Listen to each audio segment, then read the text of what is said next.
Maguad siblings autopsy report. May report na inilabas para sa maguad siblings. Narito ang post ng netizens na nagpapatunay. Gonna share this happen in Mindanao. If ang helper talaga yung suspect ay parang orphan movie ang magiging kalalabasan ng pangyayari. This means suspect daw came from orphanage and the principal adopter. People are speculating right now na yung adopted o yung helper working student is the one na tumapos sa biktima. They are not convinced sa official statement ng survivor kasi madaming loopholes and hindi consistent. Sabi ng survivor, nakatakas daw siya from the suspect at nakatago siya sa kwarto. The survivor said there are 3 suspect ang pumasok sa kanilang bahay at sila daw ang tumapos sa maguad siblings.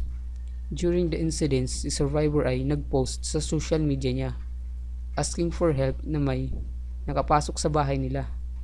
And after na ma-receive nila yung tulong ni survivor, tumawag yung BF at wala daw nagsasalita hanggang ito ay ibinaba. Statement naman ng survivor ay nakaw daw ang main motive ng mga suspect pero wala namang nawala ng mga gamit sa bahay nila.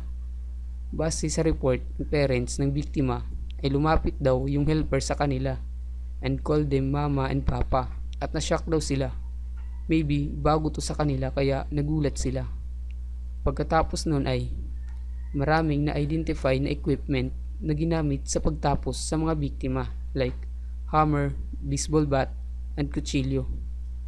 Ang tatay ng biktima ay aminadong sa kanya ang martilyo at itinago niya daw ito at yung helper lang ang tanging nakakaalam kung saan daw ito nakatago.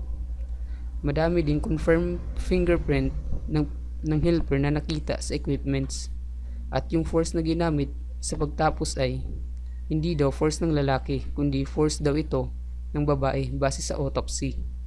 Pagdating daw ng mga tao sa lugar ng krimen, nakita daw nila ang helper na nakaligo.